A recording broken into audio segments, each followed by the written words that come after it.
The parking lot was already half empty, with that eerie hush that happens just before closing. I pulled into the fire lane in front of the main entrance. Hazard lights blinking. My hands were shaking, and I barely registered the security guard waving me down. My phone call had dropped 3 minutes earlier, mid-sentence, right after the words I still couldn't make sense of. "Ma'am, are you the mother?" the guard asked. I didn't answer. My eyes locked on the bench beside the smoothie kiosk. There she was, Sophie, 5 years old, her backpack straps twisted, her little pink jacket half-zipped, her face blotchy from crying, alone. I ran. She turned at the sound of footsteps and let out a high, broken sob. She tried to run toward me but stumbled over the frayed hem of her tights. I caught her mid-fall. "I'm here," I whispered, crouching down to hold her. "I'm here, baby. Mommy's here." "I didn't know where they went," she choked out. I looked and they were gone. Nana said to wait right here. Then she walked away. They didn't come back. I pulled her tighter. "They left me," she said again, like she was still trying to believe it. "They left me." The security guard came over gently, speaking softly into his walkie-talkie to confirm the situation was under control. I told him I was her mother. Showed him my ID, thanked him, apologized. He shook his head. "You don't need to apologize to me. Someone's got a lot of explaining to do." That someone was my own mother. And my father, who had been watching Sophie for exactly 90 minutes while I finished a work shift at the dental clinic. 90 minutes. That was all I asked.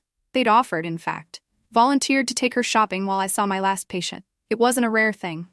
They usually enjoyed showing her off, especially when my sister wasn't around with her 2 wild boys who made public outings a mess. At least, they used to enjoy it. Before I said no. Before I refused to give Ashley the $25,000 she needed for yet another can't-miss opportunity. That morning, my mom called me at 7:03 a.m., like she always did when it wasn't really about talking, it was about wearing me down before coffee. "She's desperate, Renee," she said. "If she doesn't pay the deposit this week, the whole thing falls apart. This is her shot to finally stabilize."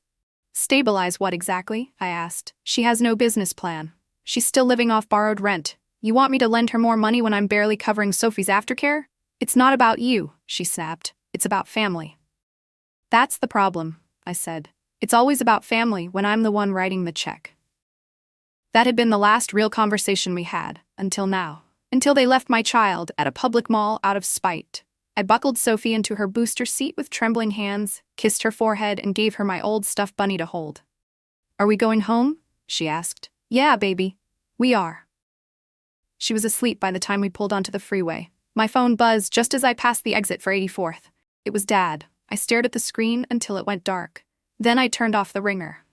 Later that night, I made her a grilled cheese sandwich and sat by the kitchen counter, trying to eat mine. My hands were still shaking. I kept replaying the image in my head. Sophie, alone on that cold bench, swinging her feet because they didn't touch the ground. She could have been taken. She could have wandered into traffic. She could have broken down so hard she wouldn't know who to talk to, and why. Because I said no to Ashley, no to a sister who had already blown through every handout, every bailout, every just this once since we were teenagers. No to a woman who, at 31, still treated every mess like someone else's problem and every consequence like a surprise. No to my parents who kept calling it helping when really it was just choosing her. Over and over again. And now they'd made a choice I couldn't pretend to live with. They'd crossed a line. But not in the way they thought. They thought they'd scared me. Pushed me. But what they really did was free me. They tore the last frayed string I was using to tie myself to this myth of family. I rinsed my plate and placed it quietly in the sink, walked to Sophie's room and kissed her goodnight again, though she was already deep asleep, arms wrapped around her bunny like a promise. Then I walked back to the living room, sat down with my laptop, opened a document. I titled it, "In Case I Ever Forgive Them," and I started writing. Not to reconcile, but to remember. Every moment, every excuse, every time I bent, swallowed, went silent. Every time they told me Ashley was struggling and I was stable, so I should stretch further, give more, carry the weight without making them feel bad about asking. Every time they said I was too strong to need support. Every time they told me Ashley's not like you. They were right. She wasn't. But I wasn't like them either. Not anymore. The next day, I called a lawyer. Not to sue. Not yet. But to explore what would happen if I formally cut them off.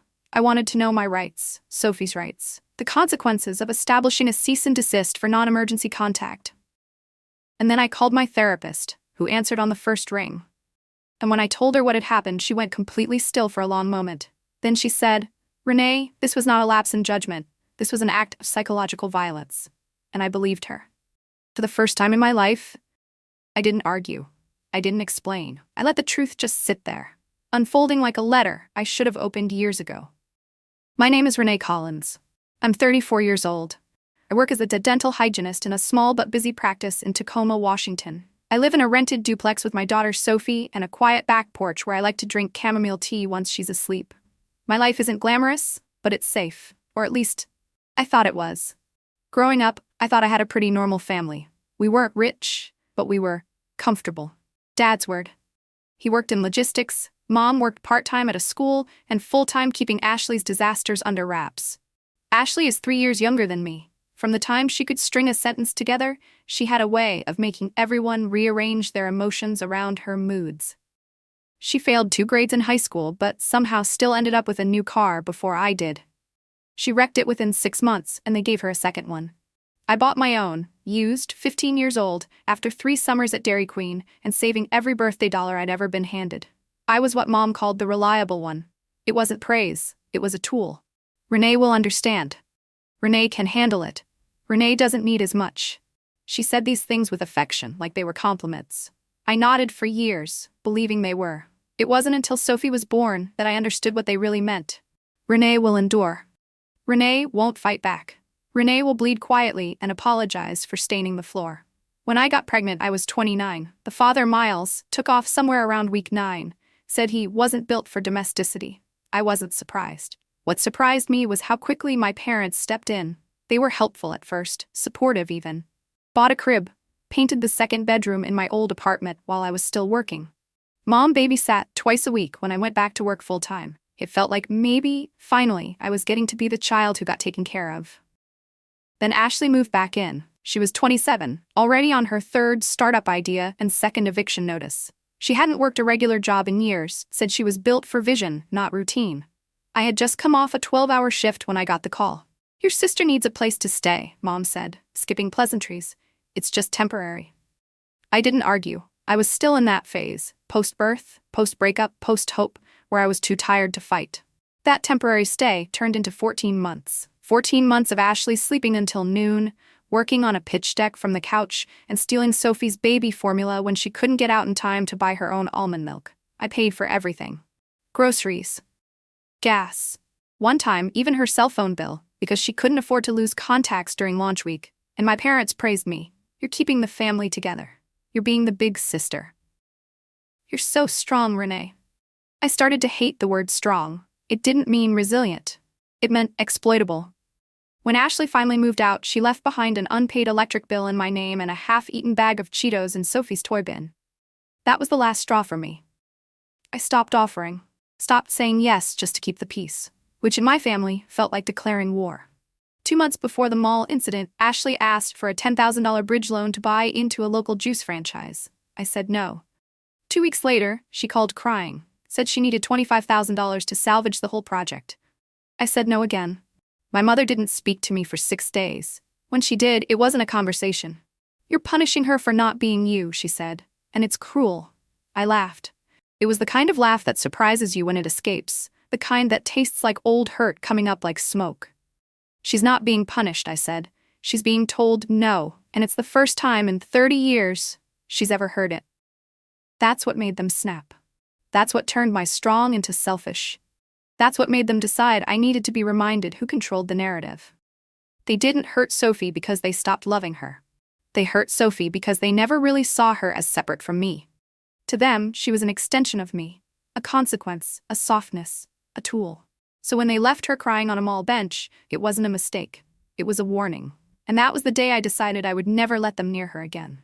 After the mall incident, I went quiet, not passive, not broken, just deliberately quiet. There's a difference. I still took Sophie to preschool. I still went to work, cleaned the floors, checked the mail. But something in me had calcified, this old need to keep them close, to smooth things over, to be the bridge between chaos and civility. It was gone. I no longer had space in my body for that kind of grief disguised as patience. It started small. I blocked their numbers, not permanently, but long enough. When my mother emailed, I replied once, "I'm not discussing this over email. "You endangered my daughter. I'm taking space. Do not contact us unless it's an emergency." She didn't reply. 2 weeks later, I removed them from my emergency contact forms: Sophie's daycare, my work, my lease. I changed the pickup permissions at her school. The staff didn't ask questions, just nodded, tight-lipped. I knew what it looked like, but I also knew what it was. Not paranoia, not revenge, protection. Then came the financial disentangling. That took longer. I hadn't realized how many threads they still had their fingers on.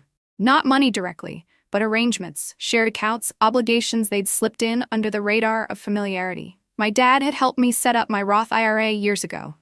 My mom was still a co-signer on the joint checking account I opened in college in case of emergency. That old account had $2,312 in it. Nothing life-changing. But it was mine. And now it was theirs too. I moved the money out, opened a new account at a local credit union, closed the old one without telling them. It was slow, methodical. I kept a checklist in a notebook I hid in my closet, one of those thick, cloth-covered journals with a cracked spine and a tea stain on the corner. At the back of the closet, behind the notebook, was the lockbox. I hadn't touched it in years.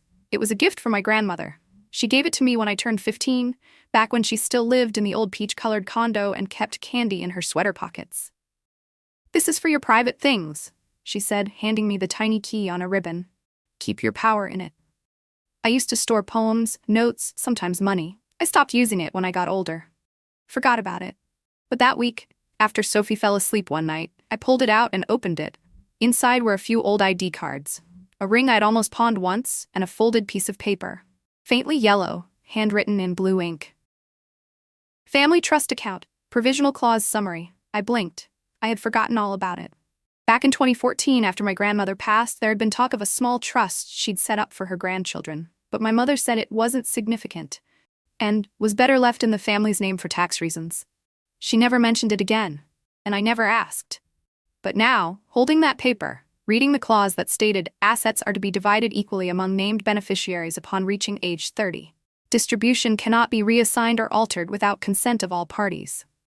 I felt something cold slide into place. I was 34. Ashley was 31. Why had nothing ever been distributed? Why had no one followed up? The next morning, I called the number on the paper. It was a law office in Spokane. The receptionist transferred me to a junior associate who pulled up the file. There it was.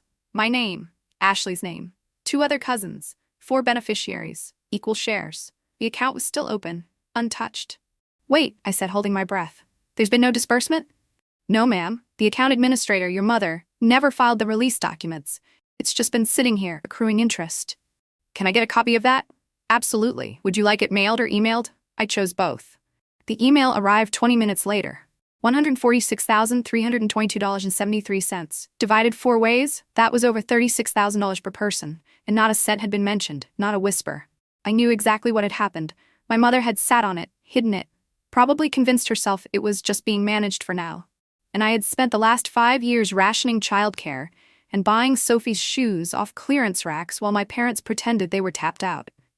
This time, I didn't wait. I called the lawyer back and asked what it would take to override the administrator's inaction. He said it was simple. All 4 beneficiaries had the right to file a request to release the funds independently. So I did. I also requested a notarized letter stating I'd had no access until now, for legal purposes. And then I made a copy. I slid it into an envelope, labeled it, for when they come back asking, because I knew they would. They always did. 2 weeks after the paperwork was finalized, the check arrived. I deposited it into a new savings account I opened in Sophie's name. Not a college fund, not a trust, just cash. Real, liquid, protected. Then I updated my will. Wrote a letter to go with it. It began, "To my daughter who I fought for quietly, because some fights don't look like fists. Some look like filing cabinets, locked boxes, sealed envelopes. Some look like silence. Calculated, cold, necessary. They still didn't know, not yet. But that was the point. This wasn't a revenge arc. It was a reclamation of safety, of agency, of all the things I'd been told I was too strong to need. They showed up on a Sunday, uninvited. I was on the floor with Sophie, helping her build a Lego hospital. Ironic, considering how sick I felt the moment I heard the knock. There was something off about the sound. Not impatient, not aggressive, just rehearsed. I looked through the peephole. My parents. Dad in his crisp, I'm still in control windbreaker. Mom holding a container of something. Cookies, probably. She always brought food when she wanted to soften the blow. Sophie looked up. "Who is it, Mommy?" "Just someone from before." I said gently. I asked her to keep building and stepped outside, closing the door behind me. They looked surprised. Not that I didn't let them in, but that I didn't pretend. Mom thrust the container at me. Chocolate chip. Sophie's favorite. I didn't take it. She also used to think you'd never leave her crying in public, I said. Turns out she was wrong. Renee, Dad said, as if my name was a burden to pronounce. Can we talk like adults? I don't know if you've earned that. They glanced at each other. Then Mom pulled out her phone. We've scheduled a family meeting. At your uncle's place. Ashley will be there. Everyone wants to clear the air.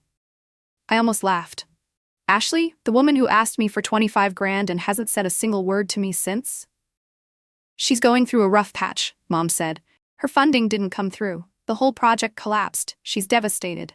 Not my problem. Mom's voice rose. She's your sister. And Sophie is your granddaughter. One you abandoned in public because you were angry at me. There was a pause. A flicker of shame.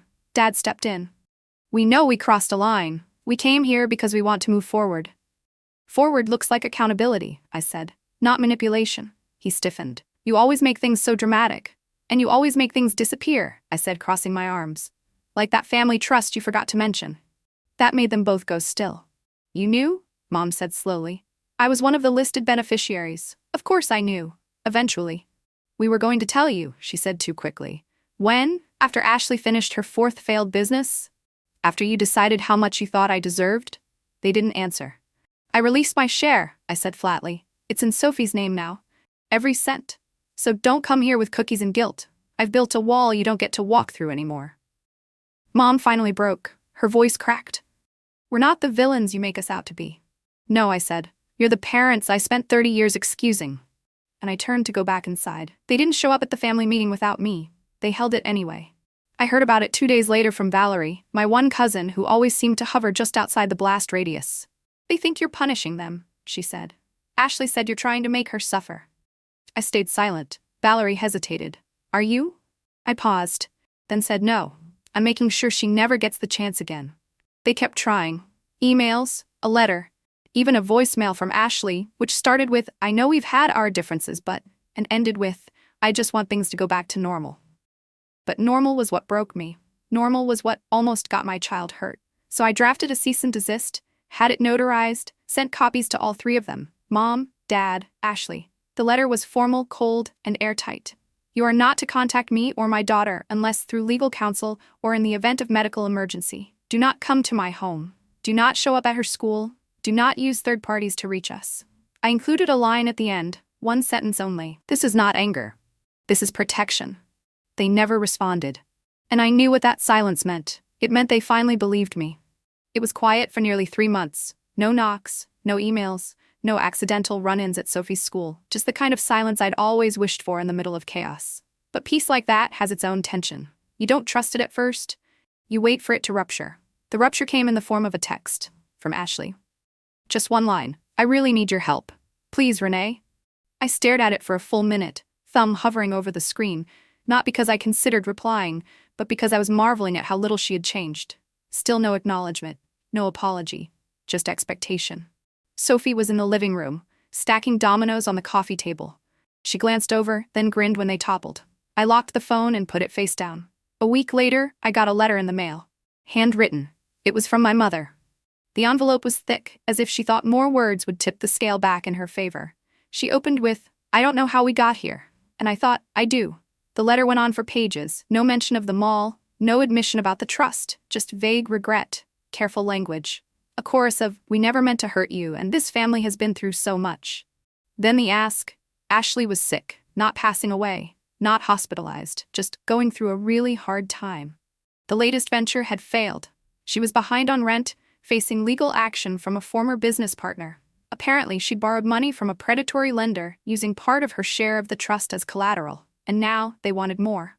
Mom wrote, we're terrified she'll end up on the street. She doesn't have anyone left, not even us. She's been shut out completely. Then the last line, you're the only one strong enough to help. There it was again, that old poisoned compliment. Strong. Always strong. I folded the letter neatly, slipped it back into the envelope, and placed it in the drawer where I now kept all things unworthy of reply. 2 weeks passed, then came another knock. This time, I checked the camera before answering. It was my father, alone. He was holding a manila envelope.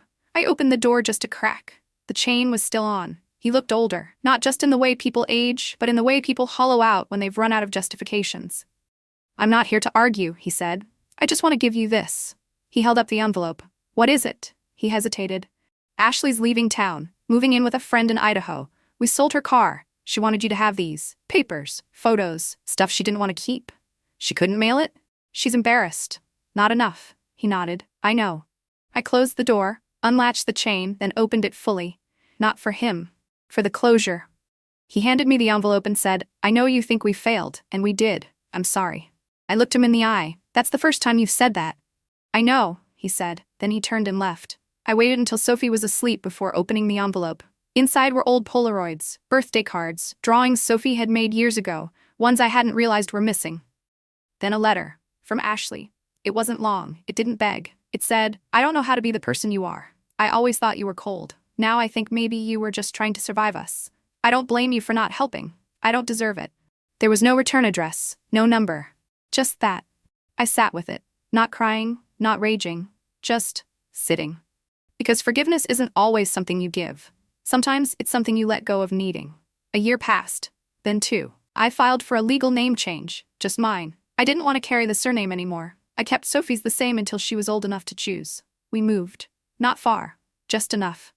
A smaller place, tucked between a park and a library, where Sophie could walk to school and I could grow herbs on the windowsill. I built a little freelance business on the side, dental consulting, reviewing clinic audits, optimizing workflows. The work was quiet, strategic, mine. I kept the lockbox. It sat on my new bookshelf, next to the frame with Sophie's kindergarten graduation photo. I never opened it. It wasn't about what was inside anymore. It was about remembering that I still had the key. That no matter how many times they tried to rewrite my story, I was always the one holding the lock. One night, Sophie asked, "Why don't we see Nana and Grandpa anymore?" I sat on the edge of her bed, smoothed her hair back. "They made a choice that wasn't safe," I said. "And I had to make a choice to protect us." She nodded, serious in that way only children can be. "Okay," she said. "I like it better now anyway." So did I. Last I heard, Ashley was still in Idaho. Still hustling, still trying. I don't hate her. I don't love her either. She's just someone I used to orbit around. And now, I live in my own gravity. Sometimes people ask if I've forgiven my parents. I don't have a clean answer. I've forgiven the part of them that was afraid. The part that didn't know how to parent equally. The part that thought love meant rescue. And rescue meant choosing the most fragile child over the most dependable one. But the part that put Sophie in danger? That part I'll never make peace with. And I don't need to. I don't need them to change. I only needed to stop believing I owed them everything just because they gave me life. What I give Sophie now, stability, safety, room to fail without fear, none of it came from them. I built that on the ashes, and that's where I'll stay, far from their fire. On purpose, with nothing left to prove. Some endings don't come with fanfare, they don't burn or bang or burst, they just stop. That's what it feels like now, like something old has stopped echoing. I used to walk around with my shoulders always a little tense, waiting for the next favor to be asked, the next fire to put out, the next guilt-wrapped request disguised as love. Now there's quiet, real quiet. The kind that lives in the walls of a home you chose for yourself. The kind you don't have to earn by being useful or agreeable or strong. Some nights, I sit on the porch while Sophie sleeps and listen to the wind knock gently against the siding. I sip my tea. I don't think about them, or her. I think about Sophie's giggle when she drops her cereal spoon. About how she asked to start ballet lessons. About how, this week, she drew a family picture and only put the 2 of us in it, and no one was missing. I don't carry bitterness anymore. But I carry memory. And I carry the lesson that being someone's daughter or sister or fallback doesn't mean you owe them pieces of your soul. It means you get to choose who holds space in your life. And I chose her. I chose me. Not because I had no other choice, but because I finally understood I didn't have to explain myself to people who never asked the right questions. I still have the key. I don't open the box anymore, because the power, it's not in the lock. It's in the leaving. And I've already walked away. Quietly, completely, without looking back.